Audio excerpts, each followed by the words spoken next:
말씀 마태복음 26장 36절로 46절을 찾도록 하겠습니다.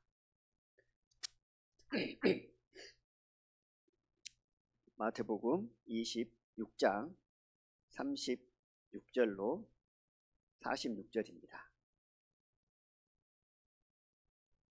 신약성경 46페이지입니다. 제가 읽겠습니다.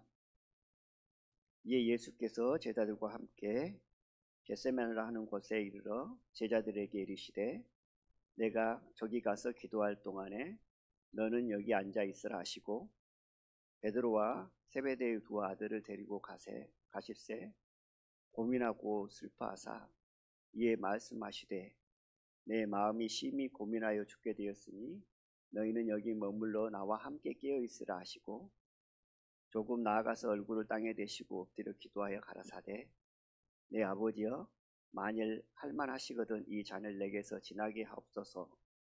그러나 나의 원대로 마옵시고 아버지의 원대로 하옵소서 하시고 제자들에게 오사 그 자는 것을 보시고 베드로에게 말씀하시되 너희가 나와 함께 1시간 동안도 이렇게 깨어 있을 수 없더냐. 시험에 들지 않게 깨어 있어 기도하라. 마음에는 원이로되 육신이 약하도다 하시고 다시 두 번째 나아가 기도하여 가라사대 내 아버지여 만일 내가 마시지 않고는 이 잔이 내게서 지나갈 수 없거든 아버지의 원대로 되기를 원하나이다 하시고 다시 보신즉 저희가 자니 이는 저희 눈이 피곤함이러라. 또 저희를 두시고 나아가 세 번째 동일한 말씀으로 기도하신 후 이에 제자들에게 오사 이르시되 이제는 자고 쉬라. 보라 때가 가까이 왔으니 인자가 죄인의 손에 팔리우시니라. 아멘. 방금 읽었던 말씀 본문 내용을 보면 예수님께서 십자가에 달리시기 전에 겟세마네 기도입니다. 이 내용을 저희들이 좀 생각해 보면 예수님의 심정을, 마음을 읽을 수 있습니다. 예수님은 하나님의 아들입니다. 이 땅에 육신의 모양으로 오셨습니다. 인간의 몸을 입고 오셨죠. 그러므로 고통과 두려움, 저희들이 어떤 어려운 일들을 겪기 전에 그 어려운 일을 겪게 되어지면 그 고난과 고통을 생각하므로 어려운 일을 겪기 전부터 마음에 부담감이 있고 고통이 있고 신적인 어려움이 있잖아요. 그것은 육신이기 때문에 있습니다. 예수님은 하나님의 아들이지만 육신의 인간의 몸으로 오셨습니다. 그러므로 우리가 느끼는 고통과 신적인 부담감과 어려움들을 동일하게 느꼈다는 사실입니다. 방금 읽었던 본문 말씀을 통해서 저희들이 확인할 수 있는 것처럼 예수님은 십자가에 달리시기 전에 심적인 많은 고통을 겪었습니다. 그것을 기도로서 이겨냈죠. 그리고 십자가에 달려 죽으셨습니다. 하나님의 말씀에 순종하셨습니다. 죽기까지 복종하셨습니다. 그 모든 것을 가능케 한 것은 결국 이 세상에 살아가는 모든 죄인들을 사랑하셨기 때문에 그것이 가능했고 또 하나님의 명령에 순종하는 마음으로 나갔기 때문에 가능한 것이고 또 방금 저희들이 읽었던 것처럼 하나님 앞에 간절한 마음으로 기도하고 자기 자신을 부인하고 하나님의 말씀에 순종하는 마음으로 나갔기 때문에 그 길을 걸으셨다 생각이 들어집니다. 저희들이 구원을 얻었습니다. 하나님의 큰 사랑을 입었습니다. 저희들도 이제 예수님이 가신 그 길을 걸어야 되잖아요. 그 길을 가야 됩니다. 제자의 삶을 살아야 됩니다. 그럼 이 세상에서 어떤 마음으로 살아야 될까요? 예수님이 품었던 그 마음을 품어야 이 세상을 살아가면서 하나님의 영광을 위해, 기쁨을 위해, 복음을 위해 제자의 길을 걸을 수 있다는 겁니다. 예수님이 어떤 마음을 품었는가요? 이 세상 모든 죄인들을 사랑하셨기 때문에 가능했다 했잖아요. 그같이 저희들도 구원받지 못한 영혼들을 사랑하고 또 긍휼히 여김으로 우리의 헌신과 희생, 십자가의 길을 걸을 수 있게 되었습니다. 또 이 세상에 살면서 가장 귀한 것, 하나님의 말씀에 순종하고자 하는 마음, 순종이 안 되면 복종해서 그 길을 가고자 하는 마음, 그런 간절한 마음이 있었을 때 예수님이 가신 그 길을 걸을 수 있다고 생각이 들었습니다. 또 하나는 깨어서 하나님께 기도하는 삶이 이어졌을 때 주님 오시는 그날까지 하나님께서 원하시는 그 길을 나아갈 수 있다는 생각이 들었습니다. 그래서 오늘은 제목을 시험에 들지 않게 깨어있어 기도하라. 방금 읽었던 본문 말씀에도 나옵니다. 41절만 제가 다시 읽어보겠습니다. 시험에 들지 않게 깨어있어 기도하라. 마음에는 구원이로되 육신이 약하도다 하시고, 저희들은 이 세상에 살아가는 삶의 모습이 어떤 모습이냐면 영적 싸움입니다. 사도 바울도 내가 선한 싸움을 싸우고 달려갈 길을 마치고 믿음을 지켰으니 그랬습니다. 선한 싸움을 싸웠다라는 것은 영적 싸움을 의미하고 있잖아요. 그리고 디모데에게도 이렇게 말씀을 합니다. 믿음의 선한 싸움을 싸우라라고 말씀을 하고 있습니다. 에베소서에서는 우리의 싸움은 혈과 육에 대한 싸움이 아니다. 보이지 않는 악의 영들과 사단 마귀와의 싸움이다라고 말씀을 하고 있습니다. 그러므로 저희들이 시험에 들지 않게 깨어 있어야 될 이유가 바로 그거죠. 영적 싸움이기 때문에 그렇죠. 그래서 지난번에 말씀 드릴 때도 그러므로 깨어 있으라라는 말씀으로 함께 나누었습니다. 그러므로 깨어 있으라. 마지막 때가 되었으니 깨어 있으라. 깨어 있지 못하면 아무리 많은 능력과 지혜와 힘이 있다 할지라도 자는 사람에게는 그 지혜와 능력과 힘이 아무 소용이 없다라는 거죠. 그러므로 깨어 있어야 된다. 그러므로 깨어 있으라. 사단 마귀가 가장 첫 번째로 하나님을 믿는 자녀들에게 사용하는 전략이 뭐냐면 재우는 거잖아요. 잠을 재워버리면 사단 마귀는 더 이상 잠자는 그리스도인에게 손쓸 필요가 없습니다. 일단 재워버리면 끝나요. 근데 사단 마귀가 기껏 재워놨는데 정신 차리고 딱 깨웠습니다. 그러면 정신 차려서 깨어서 살아가는 그리스도인에게는 두 번째 전략으로 무엇을 사용할까요? 두 번째 전략으로는 시험에 들게 하는 겁니다. 첫 번째 전략은 잠자게 만드는 것이고 두 번째 전략은 시험에 들게 만드는 거예요. 그리스도인이 시험에 들면 어떻게 되든가요? 구원받고 난 이후에 아마 한두 번쯤은 그 이상은 시험 들어보셨을 것입니다. 그러면 시험 받기 전의 삶과 시험이 들어서 살아가는 삶이 완전히 다름을 느끼잖아요. 하나님의 일들을 복음을 위해서 그렇게 기쁨으로 감사함으로 막 살아가던 그 마음이 딱 시험이 들어오면 어떻게 되냐면 모든 걸 내려놓고 싶은 것이 이제 사단의 전략이고 그 마음이잖아요. 그래서 사단은 첫 번째 자게 만듭니다. 두 번째는 시험에 들게 만들어요.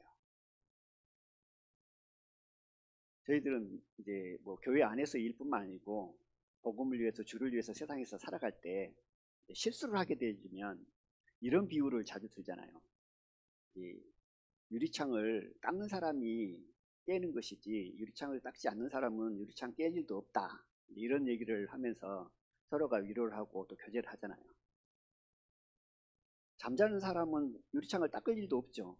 유리창이 보이지도 않죠. 유리창이 아무리 더러워도 그것을 닦을 생각을 하지 않습니다. 그런데 유리창을 닦을 생각을 했다는 것은 이제 잠에서 깼다라는 거죠.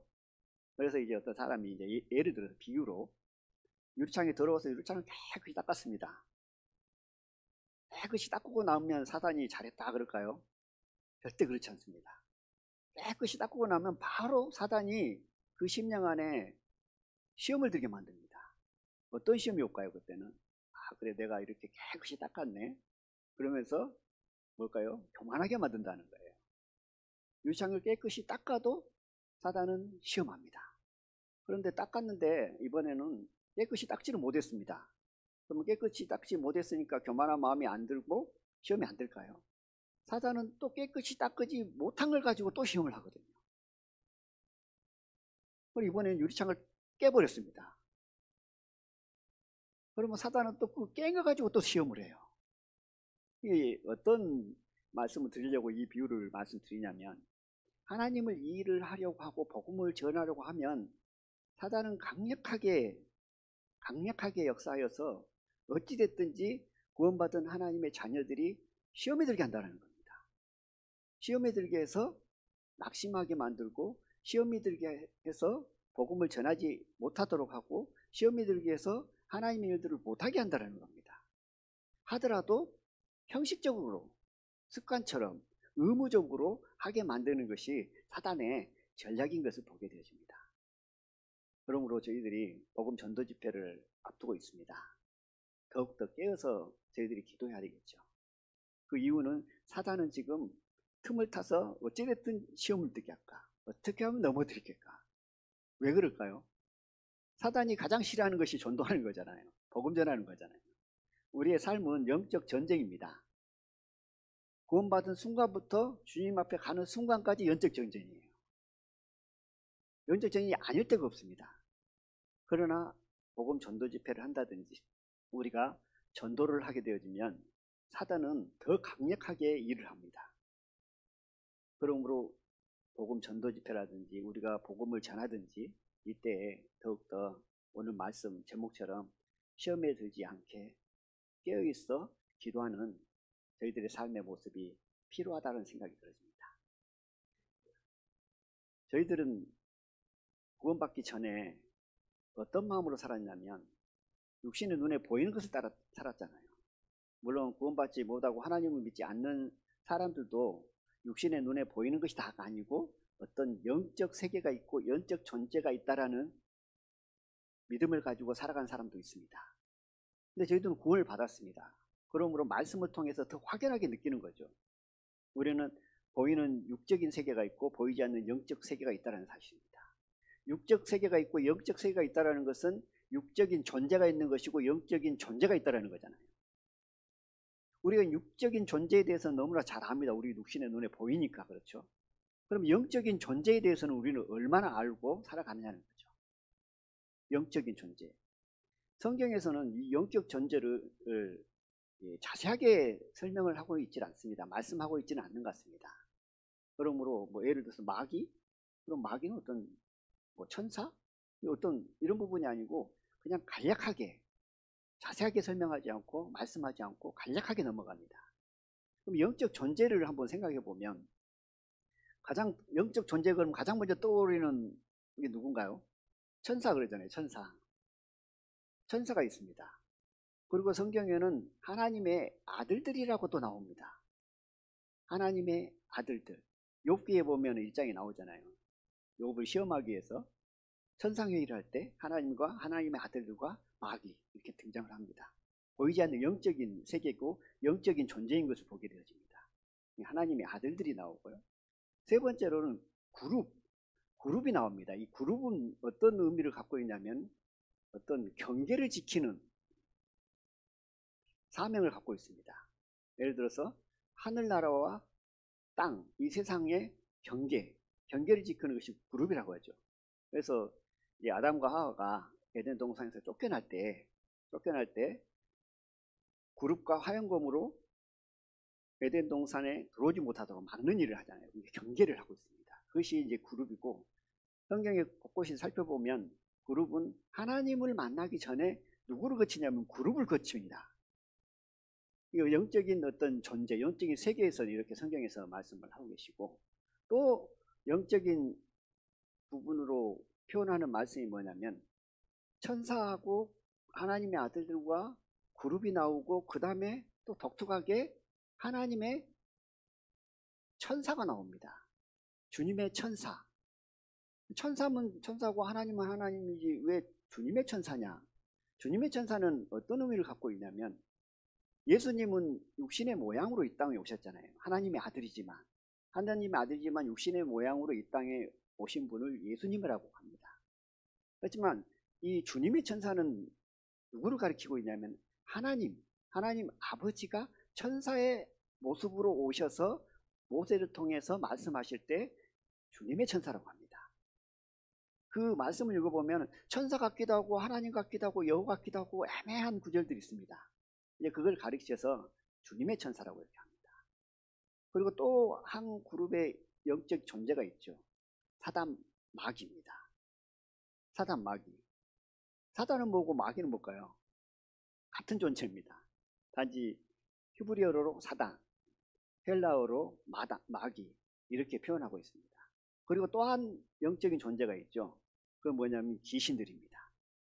귀신들은 어디서 나왔지? 이제 뭐 정확히 표기는 안 되어 있지만 대충 이렇게 추측을 합니다. 하나님의 아들들이 배발을 해서 이제 귀신들이 되어진 마귀의 어떤 졸개들, 하수인 이렇게 표현을 하고 있습니다. 이것이 성경에 나와 있는 영적 존재입니다. 이 영적 존재 안에서 저희들은 하나님과 인간, 구원받은 하나님의 관여 속에서 살아가고 있는 거죠. 중간에서 영적 존재들이 영적인 일들을 하면서 돕기도 하고 그리스도인을 돕기도 하고 또 때로는 사단 마귀처럼 귀신들처럼 그리스도인들을 방해하고 막는 일들을 하는 것을 봅니다.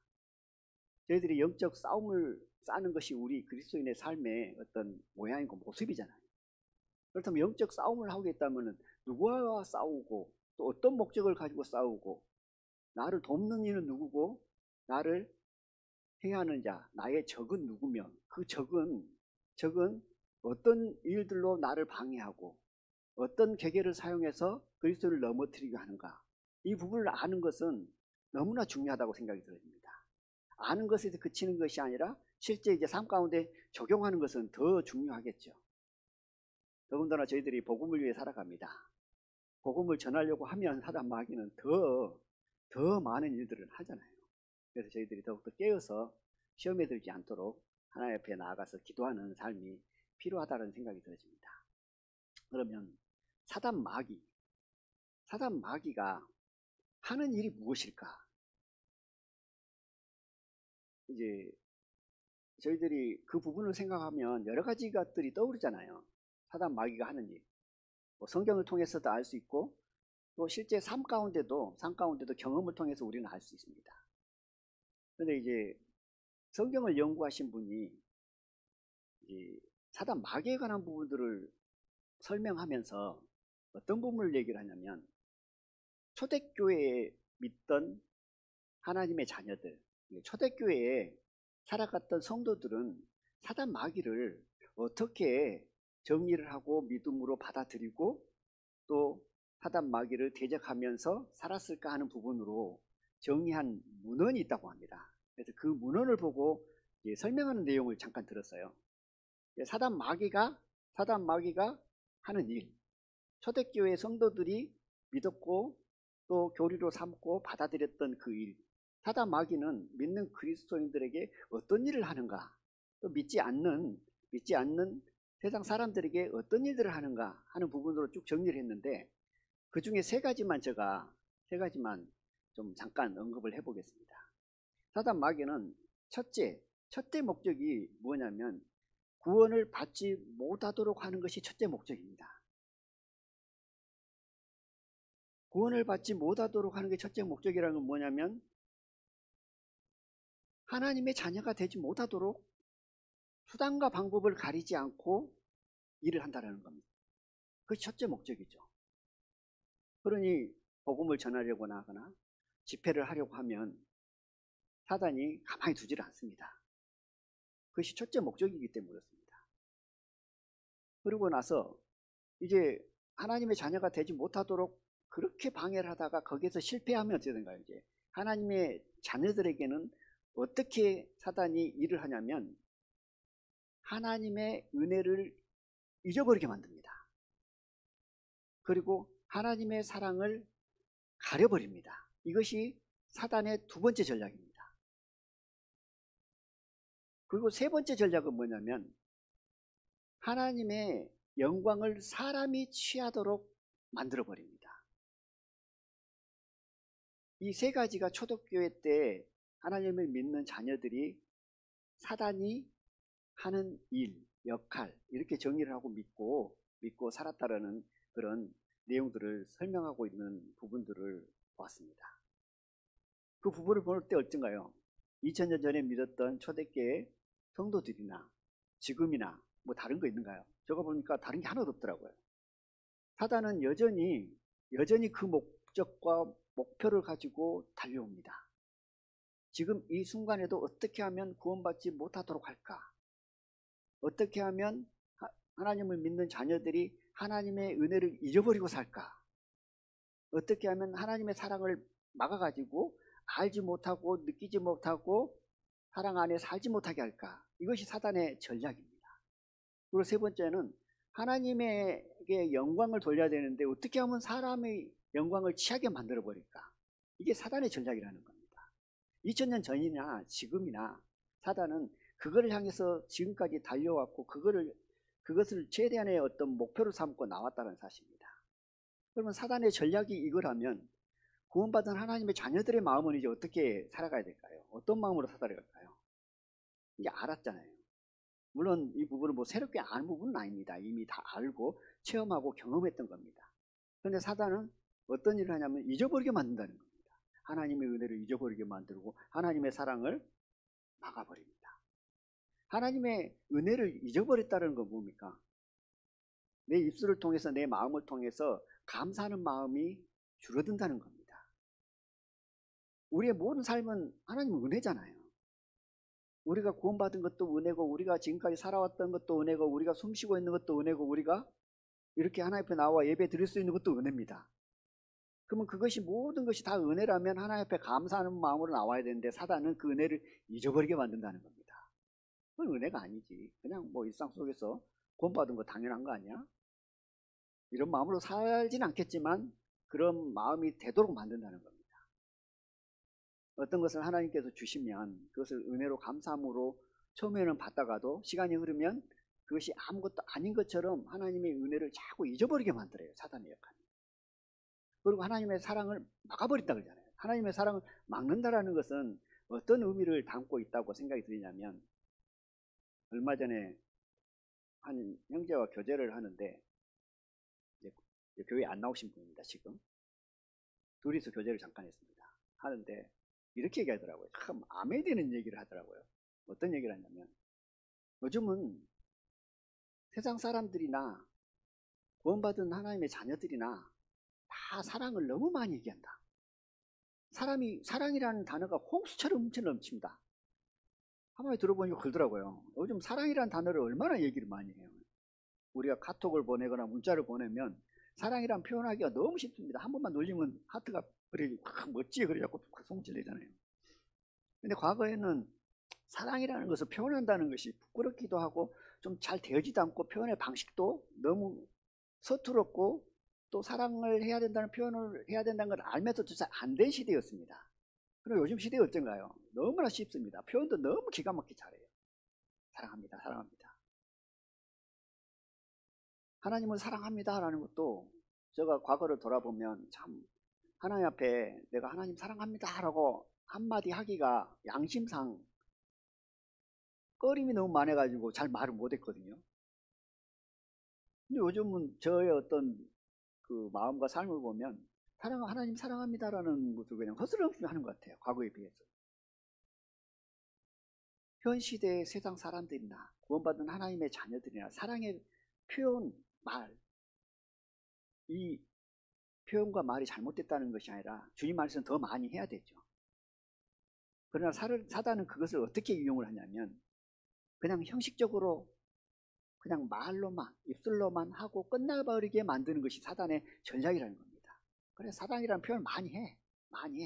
그러나 껍데기만 알맹이는 없고 그런 사람들이 당신이 나를 사랑합니다. 또 나를 사랑합니다 표현을 들으면 어떨까요? 자주 듣다 보면 그것도 진실한 마음에서 들리는 게 아니라 그냥 당연히 할 말을 하네. 여기를 지나서 또 어떻게 가냐면 하나님은 사랑입니다 라고 외치잖아요. 하나님은 당신을 사랑합니다 라고 외치잖아요. 너무나 많이 들었습니다. 너무나 많이 외칩니다. 그러니까 어떻게 받아들이냐면 하나님이 나를 사랑하는 것은 당연한 거 아니야? 이렇게 들어온다는 겁니다. 하나님이 나를 사랑하는 건 당연한 거다. 왜냐하면 하나님은 사랑이시기 때문에. 점점 이렇게 흘러가다 보면 어떨까요? 사단의 전략에 속아 넘어가는 거죠. 하나님의 은혜를 잊어버리게 만들고 하나님의 사랑을 막아버리는 겁니다. 그리고 하나님께 영광을 돌려야 되는데 사람들이 다 취해버리게 만드는 거예요. 하나님께서는 영광 받으시기를 기뻐하시잖아요. 그리고 또 우리의 삶의 목적은 먹든지 마시든지 하나님의 영광을 위하라고 말씀하신 것처럼 하나님의 영광을 위해 살아갑니다.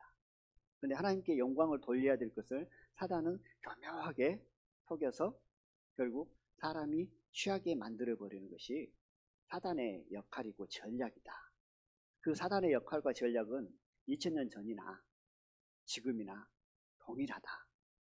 그러므로 믿는 그리스도인이 더욱더 깨어서 하나님께 기도드리는 삶이 얼마나 중요한가를 알 수 있습니다. 예, 하나님은 사랑입니다라는 부분들을 너무 많이 듣고 많이 하다 보니까 실제로 당연하게 드려본 부분이 있다라고 말씀을 드렸잖아요. 저희들이 하나님의 말씀을 통해서 아무리 자주 듣고 아무리 말씀을 내가 잘 알고 말씀을 암송을 하고 있다 할지라도 그냥 지적인 것에서 끝나지 않고 그 안에 들어있는 성령의 능력으로 말미암아 오는 그 감동, 기쁨, 그것을 더 크게 여기고 그것들을 내 마음에 품고 살아가기를 하나님께 기도하는 삶의 모습이 이 시대에 더욱더 필요한 것이 아닌가. 그냥 겉으로는 입술로만 말로만 끝나버리는 삶의 모습으로 그쳐버린다면 자칫 잘못하면 사단에게 속는 삶의 모습이 되어질 수 있다라고 생각이 들어집니다. 예수님은 2000년 전에 이 땅에 오셨습니다. 그리고 십자가에 달려 죽으셨습니다. 그 다음에 부활하셨습니다. 부활하신 후에 승천하셨습니다. 예수님의 삶의 모습이잖아요. 이 말씀 수없이 들었습니다. 너무나 잘 알아요. 예수님의 입장에서 보면 이 세상에 오셨고 십자가에 죽으셨고 부활하셨고 승천하셨습니다. 이제 좀 관점을 바꿔서 죄인의 입장에서 한번 봐보겠습니다. 방금 예수님께서 오셨고 죽으셨고 부활하셨고 승천하신 부분을 죄인의 입장에서 한번 봐보겠습니다. 죄인의 입장에서 보면 예수님께서 2000년 전에 오셨습니다. 죄인 입장에서 예수님이 오셨네. 나를 구원하실 자. 복음이네. 그렇게 기다렸는데 드디어 나를 구원할 예수님이 오셨다. 죄인의 입장입니다. 예수님께서 십자가에 달려 죽으셨습니다. 그럼 죄인의 입장에서는 어떻게 받을까요? 내가 죄 때문에 지옥에 갈 수밖에 없었는데 십자가의 죽으심으로 말미암아 피 흘려 죽으심으로 말미암아 예수님의 보혈을 믿는 죄인들이 죄의 사함을 받고 구원을 받네. 그러니까 너무 감사합니다 라고 하는 거잖아요. 다음 번째, 그 다음에 예수님이 십자가에 죽으시고 부활하셨습니다. 부활은 죄인들에게는, 구원받은 자녀들에게는 어떤 일들이 일어나는가요? 이게 부활 생명으로, 옛 생명이 아니라 부활 생명으로 살아가는 거잖아요. 너무나 감사하잖아요. 그리고 예수님께서 승천하셨습니다. 승천하니까 죄인들, 구원받은 부활 생명을 입은 하나님의 자녀들에게 어떤 일이 일어났죠? 성령이 임했습니다. 이건 너무나 잘 알고 또 저희들은 그 믿음으로 살아갑니다. 근데 이 말씀을 드린 이유가 뭐냐면 다음 것을 좀 보기 위한 거예요. 뭘 보고 싶냐면 마귀의 관점에서 한번 생각을 해보겠습니다. 죄인의 관점에서는 너무나 많이 들었고 너무나 잘 알기 때문에 마귀의 관점에서 한번 봐보겠습니다. 마귀의 관점에서 예수님이 2000년 전에 이 땅에 오셨습니다. 그럼 마귀의 관점에서 보면 그 예수님은 어떻게 보일까요? 성경에는 이렇게 말씀을 하고 있습니다. 이렇게 말씀을 하는데 찾지 마십시오. 제가 찾아낸 말씀을 읽어볼게요. 요한1서 3장 8절에 마귀의 관점에서 이렇게 말씀을 합니다. 죄를 짓는 자는 마귀에 속하나니 마귀는 처음부터 범죄함이라. 하나님의 아들이 나타나신 것은 마귀의 일을 멸하려 하심이니라. 마귀의 관점으로 보니까 예수님이 이 땅에 오신 것은 나의 일, 내가 마귀라고 하면요, 마귀 일, 나의 일을 멸하려고 오신 거예요. 마귀 입장에서 어쩔까요? 마귀가 하는 일은 그러잖아요. 여호와 하나님을 믿지 못하도록 하고, 여호와 하나님을 의지하고 하나님께 맡기는 삶을 못하게 하고, 우상을 섬게 하고, 죄를 짓게 만드는 것이 마귀의 일이잖아요. 그리고 사람들을 괴롭히는 것이 마귀의 일입니다. 근데 그 일을 열심히 하고 있는데 예수님이 2000년 전에 오셨어요. 그래서 마귀의 관점에서 보니까 마귀의 일을 멸하라고 예수님이 오셨다는 거예요. 나의 일, 마귀의 일을 못하게 하려고 오셨다는 겁니다. 그래서 마귀의 관점에서 이렇게 보니까 예수님이 오셔가지고 하늘나라의 말씀을 막 전하고 있는 거예요. 그러면 좋을까요? 안 좋겠잖아요. 근데 또 하늘나라의 말씀만 전하는 것이 아니고 이제 마귀 자기 자신을 예수님이 자꾸 폭로를 하네. 마귀는 이런 것이다. 그리고 귀신 들리는 사람 앞에 가가지고 자꾸 나가라 그러네. 쫓아냅니다. 이게 마귀, 귀신, 사단 입장에서는 얼마나 괴로웠을까요? 왜 나를 괴롭게 하냐고 막 그렇게 또 얘기를 하잖아요. 성경에 보면. 그렇습니다. 그래서 이제 마귀 관점에서 안 되겠다. 예수님을 십자가에 죽여야 되겠다. 계획을 세우죠. 그래서 십자가에 못 박혀 돌아가십니다.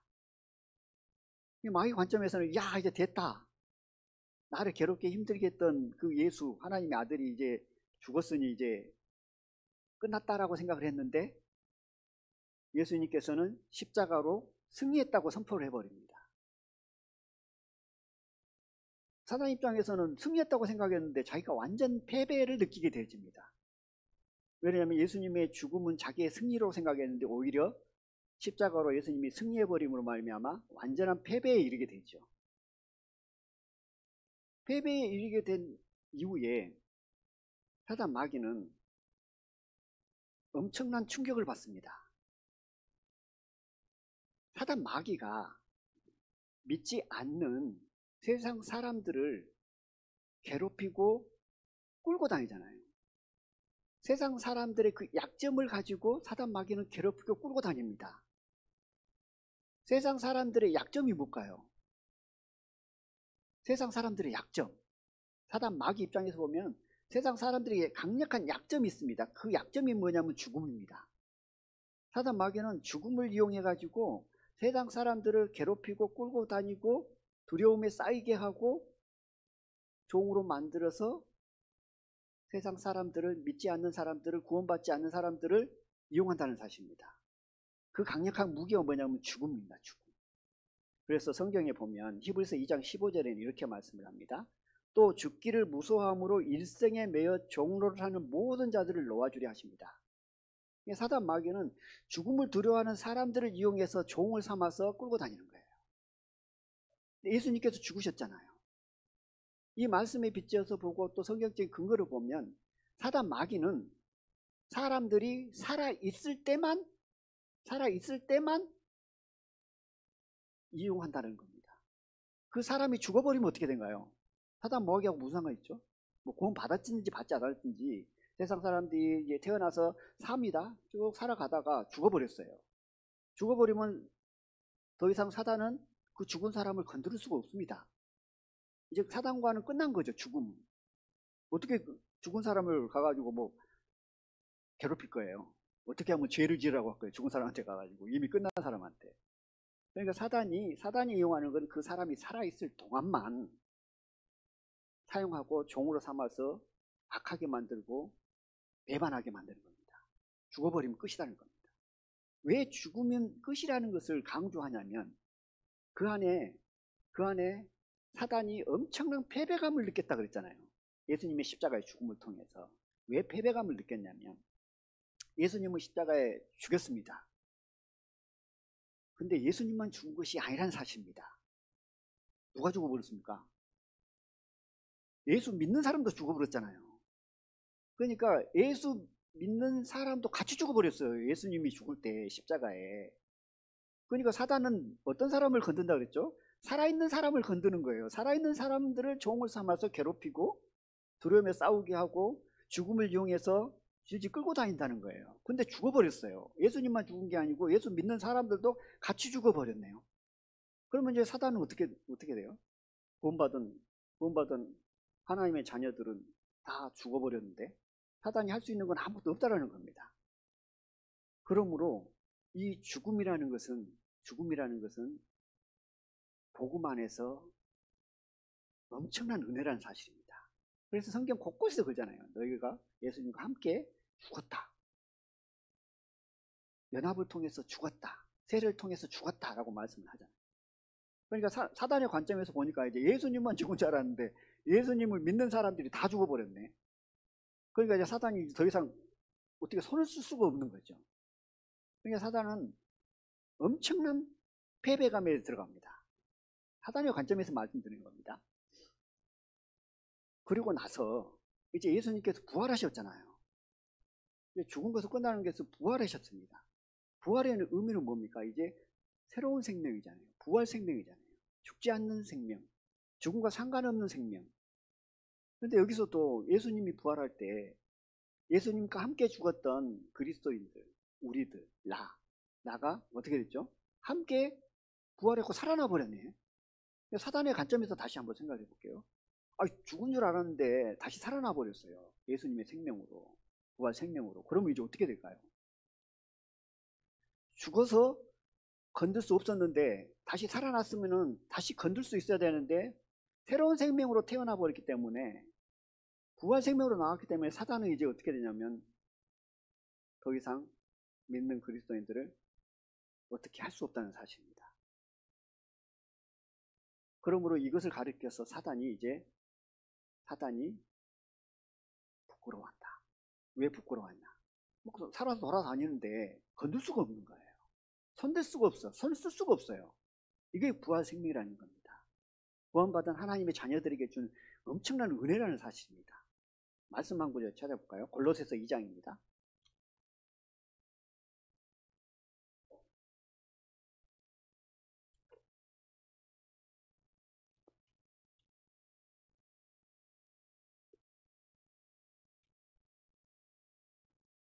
골로새서 2장 12절을 제가 읽겠습니다. 신약성경 326페이지입니다. 너희가 세례로 그리스도와 함께 장사한 바 되고 또 죽은 자들 가운데서 그를 일으키신 하나님의 역사를 믿음으로 말미암아 그 안에서 함께 일으키심을 받았느니라. 여기서 좀 더 생각해 보고 싶은 건 뭐냐면 함께라는 단어입니다. 함께라는 단어가 두 번 나오는데 그리스도와 함께 장사되었다.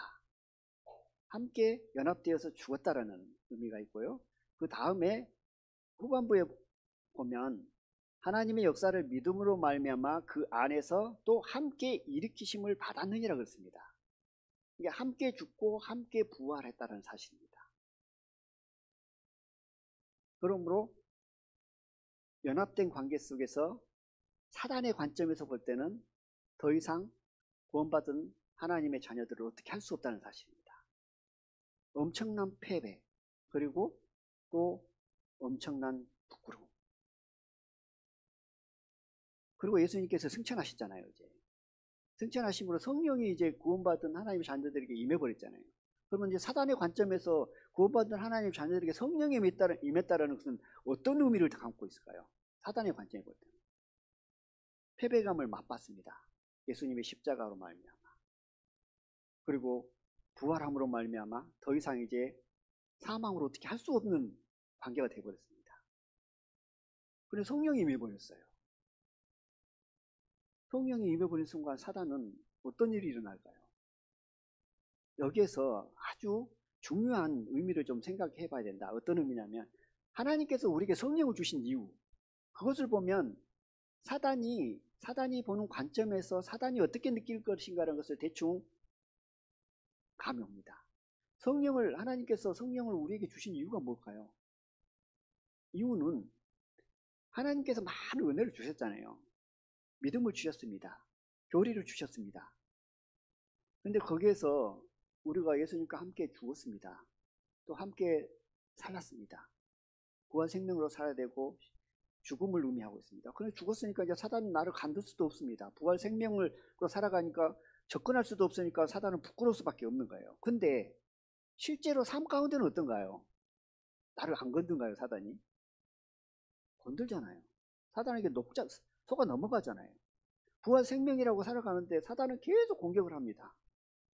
실제 삶 가운데는 그렇다는 거죠. 그러니까 우리가 생각해야 될 것이 교리적인 측면, 우리에게 은혜로 주신 측면과 우리가 실제 이제 이 세상에서 살아갈 때 행함의 측면은 다른 각도로서 생각해야 된다.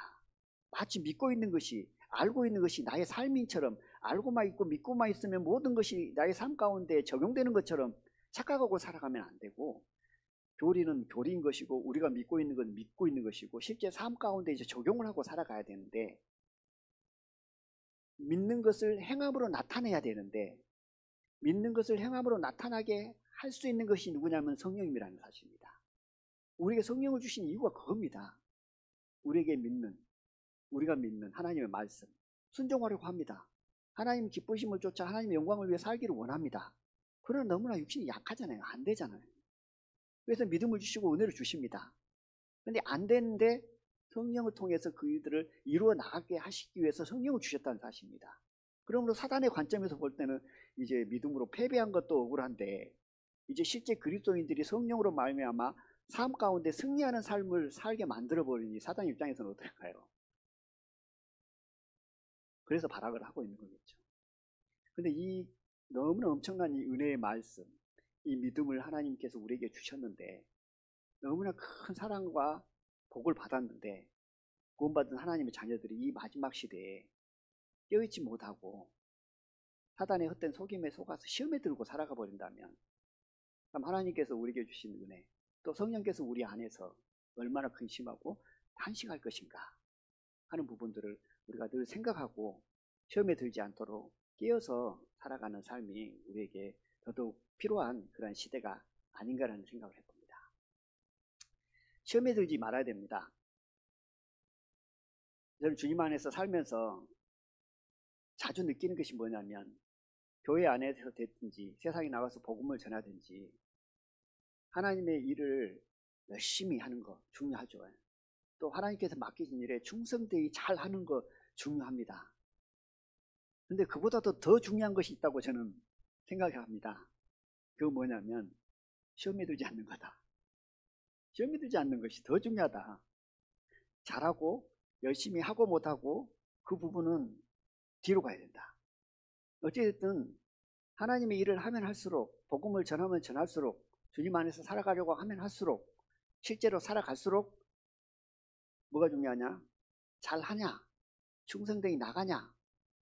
좋은 결과물을 내냐? 이거보다도 더 중요한 것은 시험에 들지 않는 것이다. 아무리 지혜와 은사가 있다 할지라도 시험이 들어버리면 어떤가요? 참 감당하기 힘들다. 하는 일들을 내팽개쳐 버릴 수밖에 없는 것이 시험이 든 사람의 마음이에요. 그러니까 사단은 계속 시험 들게 만드는 거죠. 시험이 들어가지고 낙심하게 만들고 원망하게 만들고 하나님 일들을 못하게 만드는 겁니다. 첫 번째, 물론 이제 하나님을 바라보는 시각과 마음과 믿음이 다 다르기 때문에 제가 말씀드리는 것이 정답이라고 말씀드리는 것이 아니고 저의 마음은 그렇다는 거죠. 어찌됐든 하나님의 일을 잘하든 못하든 정말 중요한 것은 시험에 들지 않는 것이다. 그 마음으로 살다 보니까 또 시험을 받을 만한 일도 좀 쉽게 물려주기도 하고 그러더라고요. 그것은 저희들이 또 어떤 마음으로 하나님 앞에 나가느냐에 따라서 하나님의 역사하심이 다르다는 생각이 듭니다. 그러면 시간이 다 돼버렸는데요. 이 시험에 드는 부분을 이제 잠깐 함께 생각을 해보겠습니다. 시험에 든다. 시험에 든다라는 것은 시험을 들게 하는 어떤 영적 존재가 있다라는 거잖아요. 시험을 들게 하는 영적 존재가 있기 때문에 믿는 그리스도인이 시험이 드는 것이지, 그렇지 않고서는 시험이 들 일이 없습니다. 물론 사람의 욕심 때문에 시험이 듭니다. 그런데 그 욕심을 이용하는 것은 누구냐면 사단 마귀죠. 시험이 들기 전에 반드시 먼저 선행되는 것이 있다. 그것은 뭐냐면 성경 말씀을 보면 이렇게 말씀을 하잖아요. 에베소 4장 27절에는 마귀로 틈을 타지 못하게 하라는 말씀이 있습니다. 시험이 들기 전에 마귀로 틈을 터지 못하게 하는 말씀을 살펴보면 먼저 사단은 마귀로 틈을 탑니다. 믿는 그리스도인이 시험이 들어서 넘어뜨리기 위해서. 이 틈이라는 것은 어떻게 해석을 하고 있냐면 여지를 주지 마라. 마귀로 틈 타지 못하게 하라 하는 말씀은 마귀한테 여지를 주지 마라. 여지를 주지 마라는 것은 이렇게 설명을 하더라고요. 이제 큰 강이 있습니다. 강이 있고 저는 이 편에 있고 사단은 이제 얘들이 저편에 있습니다. 강이 있기 때문에 이제 못 넘어옵니다. 못 넘어옵니다. 근데 틈을 탄다라는 것은 여지를 준다는 것은 내가 다리를 놔버리는 거예요. 근데 이 다리는 누가 놓냐면 사단이 놓는 게 아니고 내가 놔버리는 겁니다. 내가 놔버려요. 그러면 다리를 놓으면 저 건너편에 있던 것이 넘어오는 거잖아요. 이것이 틈을 타지 못하게 하라. 다리를 내지 마라. 여지를 주지 마라. 사단에게. 이렇게 말씀합니다. 그러면 내가 시험에 들지 않으려면 일단 여지를 주면 안 되죠. 틈을 타지 못하게 해야 되죠. 다리를 놔버리면 안 된다는 사실입니다. 여지를 주는 것도 다리를 놓는 것도 사단이 하는 것이 아니라 내가 놓는 거예요. 그냥 내가 주의해야죠. 내가 정신을 차리고 깨어서 기도하는 삶이 필요하겠죠. 이제 그 부분을 예수님을 판 사람이 누굽니까? 가룟 유다입니다. 유다가 예수님을 팔았습니다. 성경을 통해서 보면 가룟 유다가 예수님을 팔았는데 그 과정을 보면 똑같아요. 먼저 틈을 탑니다.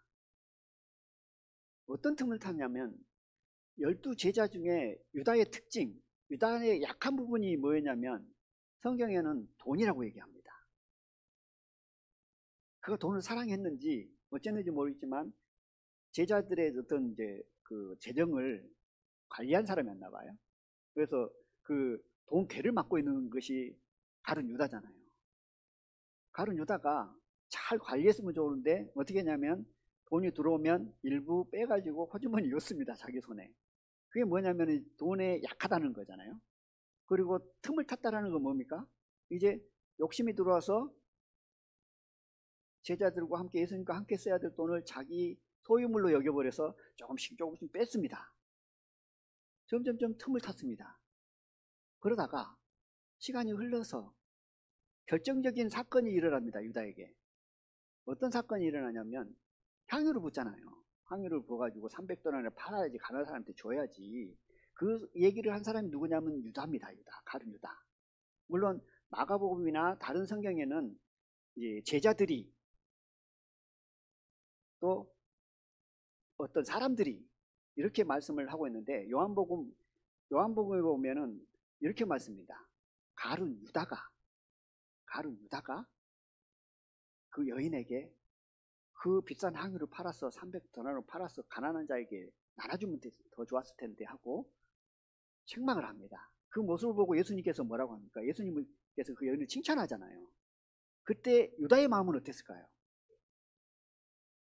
그 안에서 돈을 좋아하고 조금씩 했던 그가 300데나리로 들어오면 어떻게 될까요? 더 많이 열 수 있었겠잖아요.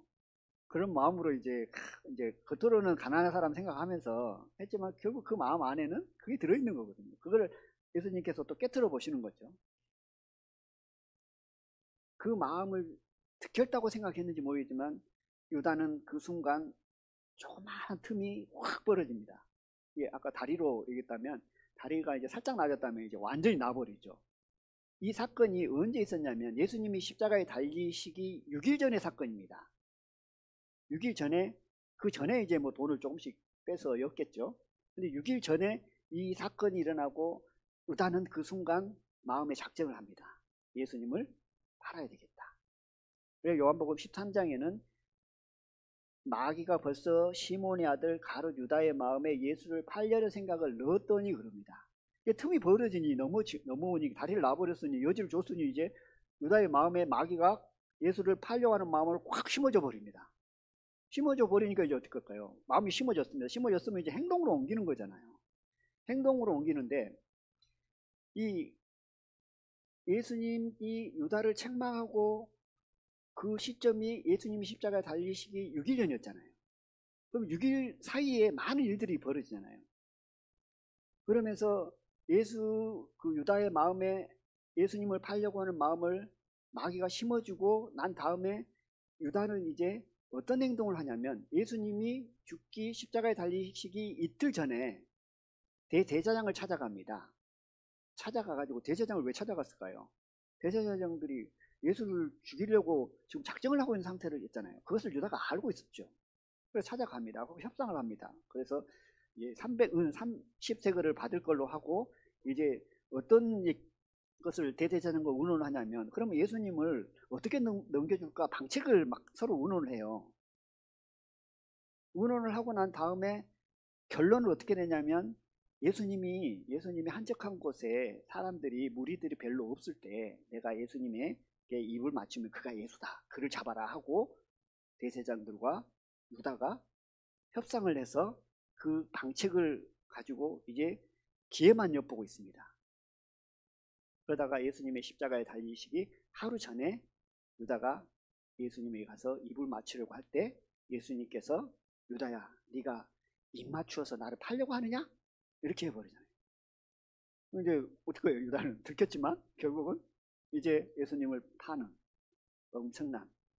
엄청난 죄를 짓게 되어지죠. 방금 읽었던 내용을 보면 유다의 어떤 그 마음의 상태와 사단이 어떻게 일을 하고 있는가를 보면 현 시대에 살아가는 저희들에게 동일하게 똑같이 일합니다. 2000년 전이나 지금이나 유다에게나 지금 살아가는 그리스도인에게 똑같다는 겁니다.